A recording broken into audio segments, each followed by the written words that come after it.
Hello guys and welcome again to Psycho. Uttarakhand वन दरोगा के महत्वपूर्ण प्रश्नों की सीरीज़ की यह 9th वीडियो है। इन वीडियो के माध्यम से हम उत्तराखंड वन दरोगा के महत्वपूर्ण प्रश्नों का अध्ययन करते हैं। इस वीडियो में केमिस्ट्री, बायोलॉजी, इन्वायरमेंट तथा इकोलॉजी के प्रश्नों को लिया गया है तथा ये सभी प्रश्न बाइलिंगुअल होंगे। तो चलिए शुरू करते हैं बिना किसी देरी के। आज का पहला प्रश्न है कि डैश वह द्रव्य पदार्थ है जिसके माध्यम से ध्वनि संचारित होती है। डैश इज द मैटर और substance through which sound is transmitted. तो आपको पता होगा कि साउंड को संचारित यानी ट्रांसमिट होने के लिए क्या चाहिए होता है, एक मीडियम चाहिए होता है। क्यों? क्योंकि यह एक मैकेनिकल वेव है। वेव दो प्रकार की होती है, एक मैकेनिकल वेव होती है और एक इलेक्ट्रोमैग्नेटिक वेव होती है। मैकेनिकल वेव्स को ट्रांसमिशन के लिए, संचारित के लिए एक मीडियम की आवश्यकता होती है, जबकि इलेक्ट्रोमैग्नेटिक वेव वैक्यूम में भी ट्रैवल कर जाती है। ओके। और ध्वनि की गति टेम्परेचर पे भी डिपेंड करती है, यानी कि टेम्परेचर बढ़ाने पे ध्वनि की गति भी बढ़ जाती है, स्पीड ऑफ साउंड बढ़ जाती है। और किस प्रकार से बढ़ती है? यदि हम 1 डिग्री सेंटीग्रेड बढ़ाते हैं टेम्परेचर, तो जो ध्वनि की स्पीड है वो 0.6 मीटर प्रति सेकंड इतनी बढ़ जाती है। यानी कि जो साउंड की स्पीड है वो टेम्परेचर पर डिपेंड करती है। ओके। और अगर हम बात करें कि जो पार्टिकल का मूवमेंट है उसके अकॉर्डिंग अगर हम बोलें वेव कितने प्रकार के होते हैं, तो उसके अकॉर्डिंग भी दो प्रकार के होते हैं। एक होता है लॉन्गिट्यूडनल यानी कि अनुदैर्ध्य, और एक होता है ट्रांसवर्स, ठीक है, अनुप्रस्थ। ठीक है। इसमें क्या होता है, जो लॉन्गिट्यूडनल है तो साउंड क्या है, एक लॉन्गिट्यूडनल वेव। इसमें क्या होता है, जो पार्टिकल होता है, पार्टिकल का जो वाइब्रेशन होता है वो टू एंड फ्रो में होता है, आगे और पीछे जो वाइब्रेशन होता है इसको बोलते हैं लॉन्गिट्यूडनल। और अगर ऊपर नीचे हो, अप और डाउन हो, तो इसको बोलते हैं ट्रांसवर्स। ओके। अभी समझिए, तो साउंड क्या है, लॉन्गिट्यूडनल वेव होता है अगर पार्टिकल्स के वाइब्रेशन के अकॉर्डिंग देखा जाए तो। और वैसे अगर मीडियम के अकॉर्डिंग देखा जाए तो मैकेनिकल वेव है, क्योंकि इसको ट्रैवल करने के लिए एक मीडियम की जरूरत होती है। तो चलिए नेक्स्ट क्वेश्चन पे देखते हैं। नेक्स्ट क्वेश्चन क्या है, निम्नलिखित में कौन संतृप्त यानी सैचुरेटेड कौन है? सैचुरेटेड हाइड्रोकार्बन्स क्या होता है? हाइड्रोकार्बन्स दो प्रकार के होते हैं, संतृप्त यानी सैचुरेटेड और अनसैचुरेटेड। ओके। जिसमें सिंगल बॉन्ड होता है वो होता है सैचुरेटेड, ठीक है। जिसमें डबल बॉन्ड या ट्रिपल बॉन्ड होता है वो होता है अनसैचुरेटेड। ओके। सैचुरेटेड में क्या होते हैं, एल्केन्स होते हैं, और अनसैचुरेटेड में क्या हो गया, एल्कीन और एल्काइंस हो गए, ठीक है। तो एल्केन्स आपको पता होगा जिसके लास्ट में एन आता है, एन। और एल्कीन क्या होता है, ईन आता है जिसके लास्ट में। और एल्काइन क्या होता है, जिसके लास्ट में आइन आता है। ओके, आइन आता है। तो और इनका फॉर्मूला क्या होता है, एल्केन का फॉर्मूला होता है CnH2n+2, एल्कीन का फॉर्मूला है CnH2n, और एल्काइन का फॉर्मूला होता है CnH2n-2। ठीक। तो क्वेश्चन पे आते हैं दोबारा कि निम्न में से कौन सा संतृप्त यानी सैचुरेटेड में आपको बोला था एल्केन्स आते हैं। एल्केन्स यानी जिनमें एन हो लास्ट में। तो यहाँ पे ऑप्शन में देखते हैं एन किसमें, एसिटिलीन इसमें ईन है, प्रोपीन इसमें भी ईन है, ब्यूटाडाइन इसमें आइन है, मेथेन में एन है, तो मेथेन हो गया हमारा right answer. Okay. Next question पे चलते हैं। नेक्स्ट क्वेश्चन है कि ध्वनि प्रदूषण डैश में मापा जाता है, ठीक है। Noise pollution is measure in, noise pollution किसको, डेसिबल में मेजर किया जाता है। ओके। आपको एक चार्ट प्रोवाइड कराता हूँ, इसमें है, ठीक, देखिए इस चार्ट को। जो हमारा इंडस्ट्रियल एरिया होता है वहाँ पे कितनी होती है, कितनी ध्वनि की तीव्रता कितनी होती है, 75 डेसिबल। ओके। और जो हमारा कमर्शियल एरिया होता है वहाँ पे होता है 65। ये भी आपको याद करना पड़ेगा, यहाँ से भी क्वेश्चन बन रहे हैं आजकल। ओके। आवासीय जहाँ पे लोग रहते हैं वहाँ पे 55, और शांतिपूर्ण क्षेत्र वहाँ का होता है 50 डेसिबल। ओके। इसी प्रकार जो बातें होती हैं हमारी, बिल्कुल फुसफुसाहट वाली बातें होती है बिल्कुल, वो होती है 15 से लेकर 20 डेसिबल। साधारण बात जो अभी हो रही है, जैसे मैं बोल रहा हूँ, ये हो गया 40 से लेकर 60 डेसिबल में। और गुस्से में अगर की गई बात वो होती है 70 से लेकर 80। और लाउड स्पीकर यानी डीजे, अगर डीजे का पूछे, एक एग्जाम में आ रखा था क्वेश्चन कि डीजे की फ्रिक्वेंसी मतलब लाउडनेस कितनी होती है, तो 70 से 80 डेसिबल के बीच होती है। तो ये टेबल आपको याद होनी चाहिए। नेक्स्ट क्वेश्चन देखते हैं। नेक्स्ट क्वेश्चन है द्रव्यमान यानी कि मास और भार यानी कि वेट के बारे में निम्नलिखित में से क्या सही है। ओके। द्रव्यमान और भार के बारे में आपको अंतर पता होना चाहिए कि दोनों अलग अलग चीज़ है, ठीक है। तो मैं आपको बता देता हूँ, एक मास लिख रहा हूँ इस साइड और इस साइड लिख रहा हूँ वेट। ओके। पहली चीज़, इसका जो यूनिट होता है मास का होता है kg, ठीक, और वेट का होता है न्यूटन, ठीक। जो मास होता है, मास क्या होता है, ये क्वांटिटी ऑफ मैटर है। कोई मैटर यानी कोई पदार्थ कितना है उसकी माप है, ये कितना है क्वांटिटी है, उसी को बोलते हैं मैटर, सॉरी मास, उसी को बोलते हैं। और जबकि वेट क्या है, वेट एक प्रकार का फोर्स है। कैसा फोर्स है, वो ऐसा फोर्स है जिससे कि पृथ्वी उसे अपनी तरफ खींच रही है। मतलब किसी वस्तु पे लगने वाला ऐसा फोर्स है जिस फोर्स के कारण पृथ्वी उसे अपनी तरफ खींच रही है, ठीक है। उसको बोलेंगे हम वेट। ओके, जो मास होता है ये कभी भी ज़ीरो नहीं हो सकता, ज़ीरो नहीं हो सकता, लेकिन जो वेट है ये ज़ीरो हो सकता है। ओके, जो मास है ये अदिश राशि है, अदिश यानी स्केलर क्वांटिटी है, ठीक है। जबकि वेट है, वेट क्या सदिश है, सदिश यानी कि वेक्टर क्वांटिटी है। ओके, तो आपको ये कॉमन डिफरेंस पता होना चाहिए मास और वेट में। तो अब देखते हैं क्वेश्चन में, क्वेश्चन क्या बोल रहा है। क्वेश्चन बोल रहा था कि निम्नलिखित से क्या सही है। तो देखिए पहले देखते हैं कि द्रव्यमान एक अदिश राशि है, बिल्कुल सही बात, और भार एक सदिश राशि है, बिल्कुल सही। तो हमारा ऑप्शन नंबर ए ही सही हो गया, ठीक है। कि द्रव्यमान क्या होता है, एक स्केलर क्वांटिटी, और वेट क्या है, एक वेक्टर क्वांटिटी।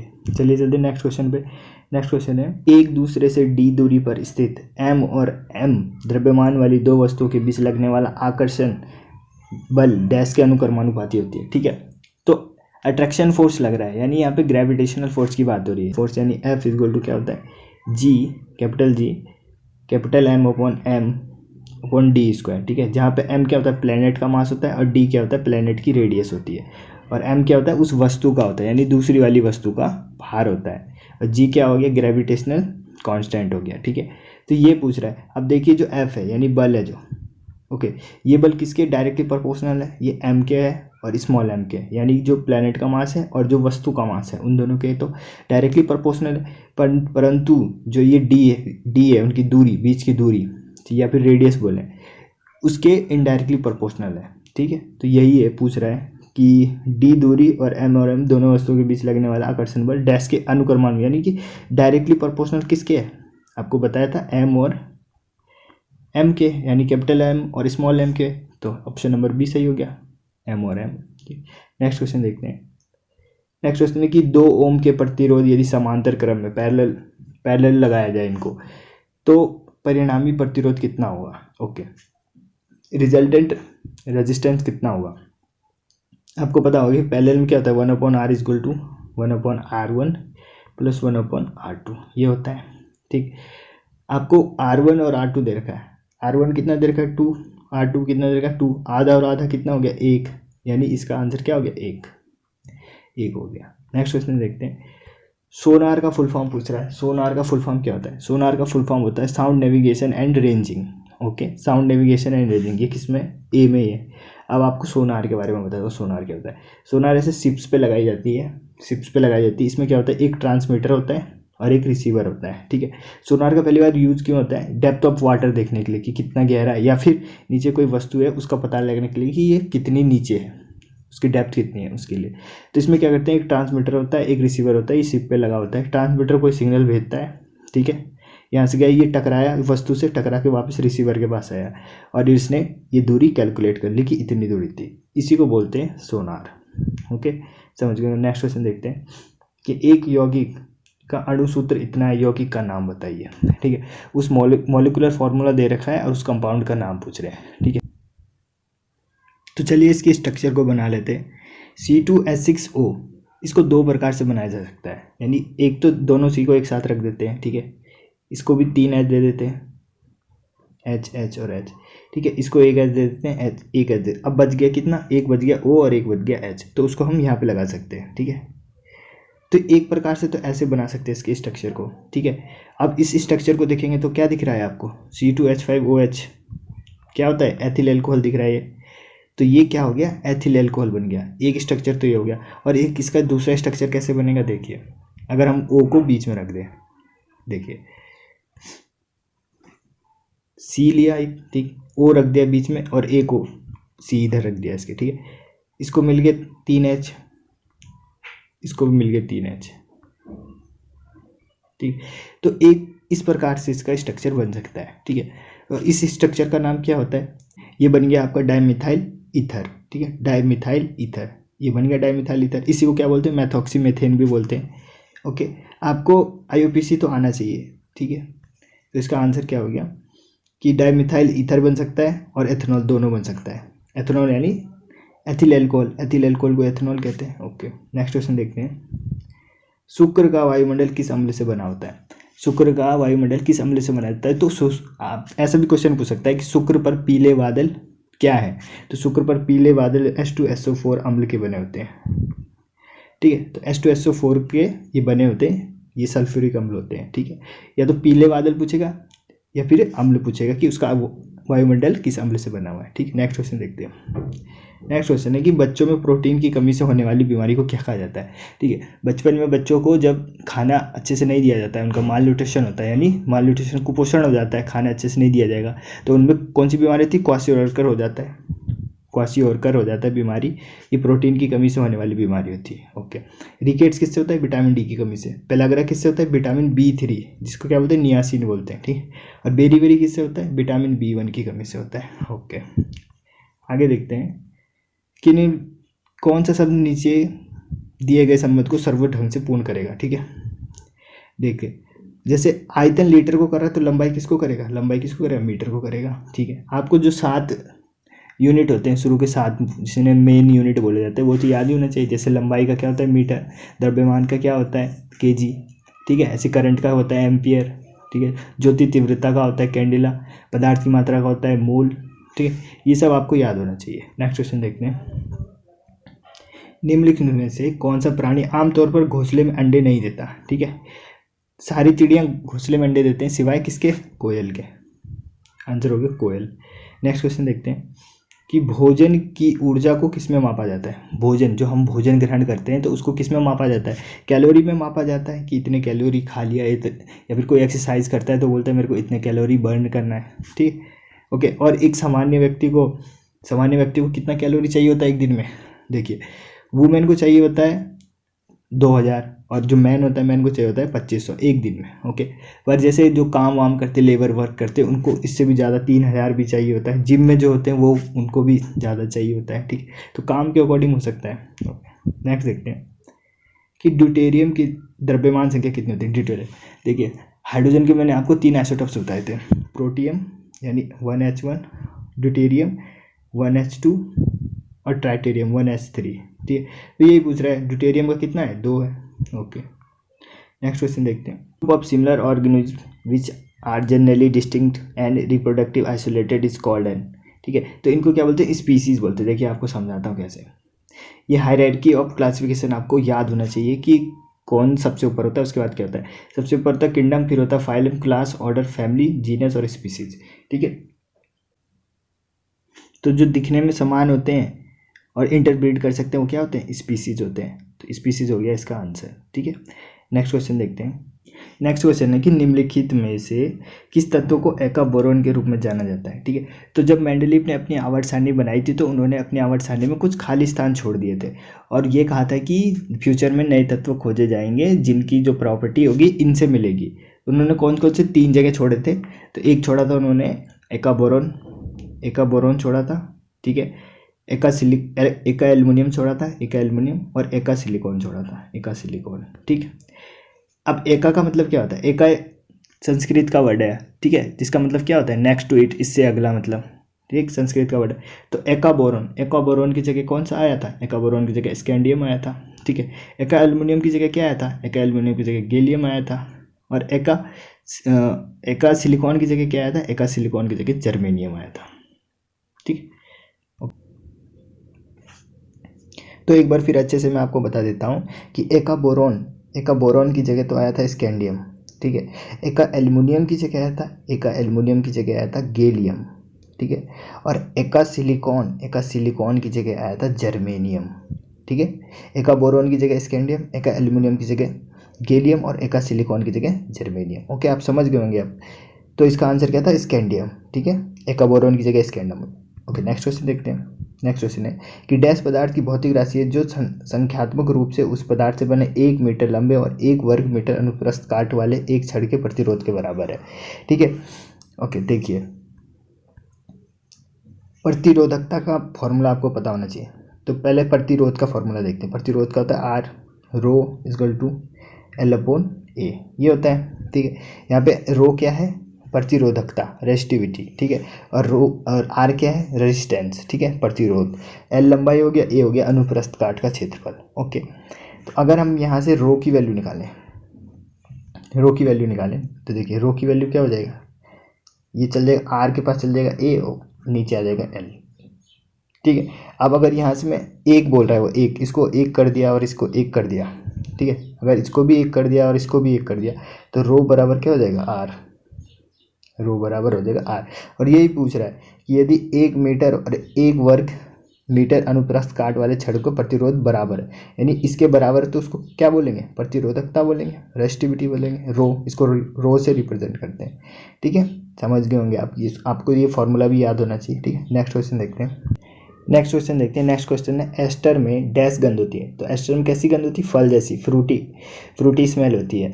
और एस्टर बनता कैसे है, तो एस्टर बनता है एल्कोहल प्लस कार्बोक्सिल एसिड यानी CH3COOH की अभिक्रिया से एस्टर बनता है। और एस्टर का IUPAC नेम क्या है, ब्यूट-2O8। ठीक है, ब्यूट-2O8 ये इसका IUPAC नाम है। और बनता कैसे है ये, तो अल्कोहल और कार्बोक्सिल एसिड की अभिक्रिया कर देते हैं, तब बनता है एस्टर। ठीक है, एस्टर का फॉर्मूला अगर पूछे तो एस्टर का फॉर्मूला होता है C2H5COOCH3। ठीक है, C2H5COOCH3 ये हो गया एस्टर का फॉर्मूला। ओके, नेक्स्ट क्वेश्चन देखते हैं। नेक्स्ट क्वेश्चन है कि पदार्थ के एक अणु में मौजूद सभी परमाणु द्रव्यमान के योग को क्या कहा जाता है। तो इसको बोलते हैं मॉलिक्यूलर मास, आणविक द्रव्यमान। ठीक है, ये मैंने आपको बहुत अच्छे से बता दिया मोल कॉन्सेप्ट वाली वीडियो में। ठीक है, तो जिसको मोल कॉन्सेप्ट समझ में नहीं आ रहा हो या फिर कन्फ्यूजन हो तो वो आप मोल कॉन्सेप्ट वाली वीडियो देख सकते हैं, डिस्क्रिप्शन में उसका लिंक दे रखा है। ठीक, नेक्स्ट क्वेश्चन देखते हैं। नेक्स्ट क्वेश्चन है कि निम्नलिखित में से कौन सा पादप जगत से संबंधित नहीं है। ओके, प्लांट किंगडम से संबंधित नहीं है इनमें से कोई। तो फंजाई तो अलग से एक किंगडम होता है, पांच किंगडम होते हैं ना, मोनेरा, प्रोटेस्टा, फंजाई और प्लांट और एनिमलिया। ठीक है, ये 5 प्रकार के किंगडम होते हैं। तो फंजाई कहाँ से आ जाएगा, प्लांट किंगडम में। ओके, तो फंजाई नहीं। नेक्स्ट क्वेश्चन देखते हैं। निम्नलिखित में से निम्न ऊर्जा वाले न्यूट्रॉनों से बमबारी करके रेडियो एक्टिव परमाणु से भारी नाभिकों को छोटे छोटे नाभिक में विभाजित करने की प्रक्रिया क्या कहते हैं। आपको बता रखा है मैंने ये। ठीक है, कि नाभ के विखंडन को बोलते हैं, नाभ के विखंडन या फिर न्यूक्लियर फिजन। ठीक है, जिसमें हम क्या करते थे, एक भारी न्यूक्लियस लेते थे, उस पर न्यूट्रॉन्स की बमबारी करवाते थे। ठीक है, जिससे वो न्यूक्लियस छोटे न्यूक्लियस में टूट जाता था। ओके, नेक्स्ट क्वेश्चन देखते हैं।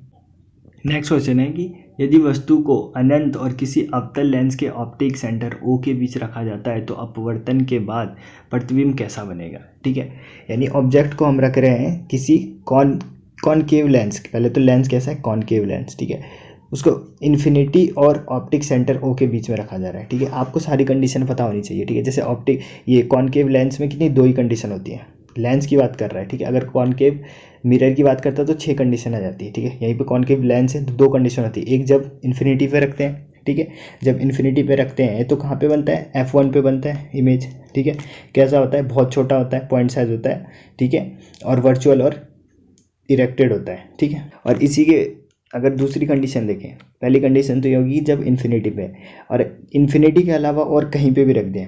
ठीक है, कॉनकेव लेंस में इन्फिनिटी के अलावा कहीं और पर रख दें तो जो इमेज बनेगा वो बनेगा F1 और O के बीच में, F1 और O के बीच में बनेगा। और इमेज कैसा बनेगा, हमेशा छोटा बनेगा। ठीक है, सीधा बनेगा और आभासी बनेगा। ठीक है, सीधा और आभासी बनेगा। तो ये क्वेश्चन पूछा था, यहाँ पे रखेंगे यानी अवतल लेंस के ऑप्टिक सेंटर O पे, यानी इन्फिनिटी और इसके बीच में रख रहे हैं, यानी इन्फिनिटी पे ना रख के कहीं और रख रहे हैं। तो मैंने आपको बताया कहीं और पे रखेंगे तो F1 और O के बीच में बनेगा। F1 कैसा बनेगा, छोटा बनेगा। तो इसका आंसर क्या हो गया, छोटा, डिमिनिश्ड बनेगा। ओके, नेक्स्ट क्वेश्चन है कि जब किसी वस्तु की चाल ध्वनि की चाल से अधिक हो जाती है तो इसकी चाल को क्या कहा जाता है। ठीक है, ध्वनि की चाल को 1 मैक कहा जाता है, 1 मैक को ध्वनि की चाल। ठीक, अब 1 मैक से ज़्यादा है, 1 मैक से ज़्यादा और 5 मैक तक। ठीक है, इसको तो बोलते हैं सुपरसोनिक। ठीक है, इसको बोलते हैं सुपरसोनिक। ओके, और 5 मैक से ज़्यादा है, 5 मैक से भी ज़्यादा हो गया, उसको बोलेंगे हाइपरसोनिक। ठीक है, हाइपरसोनिक। और 1 मैक से कम है तो उसको बोलेंगे सबसोनिक। ठीक है, सबसोनिक। तो आप समझ गए होंगे कि ध्वनि की चाल होती है 1 मैक।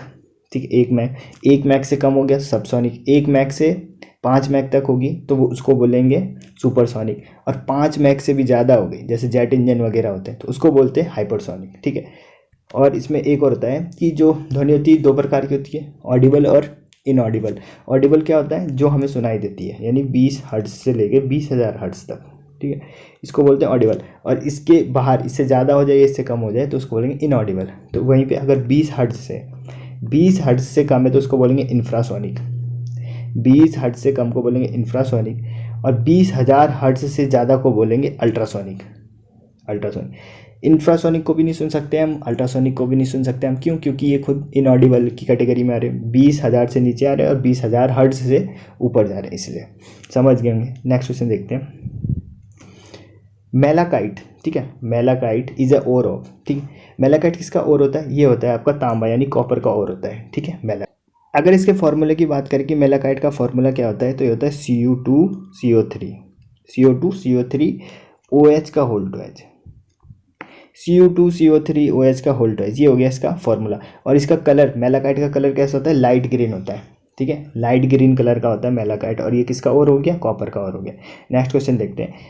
नेक्स्ट क्वेश्चन है ये, इस क्वेश्चन का आंसर आपने खुद देना है, बहुत इजी क्वेश्चन है, बहुत इजी क्वेश्चन है, इसका आंसर आपने देना है। कई बार बहुत इजी क्वेश्चन भी गलत हो जाते हैं, ठीक है। सो थैंक यू गाइस, आज की वीडियो को यहीं पे ख़त्म करते हैं। वीडियो के किसी भी मोमेंट पे आपको कुछ सीखने को मिला होगा तो इस वीडियो को ज़रूर लाइक करें। मिलते हैं नेक्स्ट वीडियो में। जय हिंद।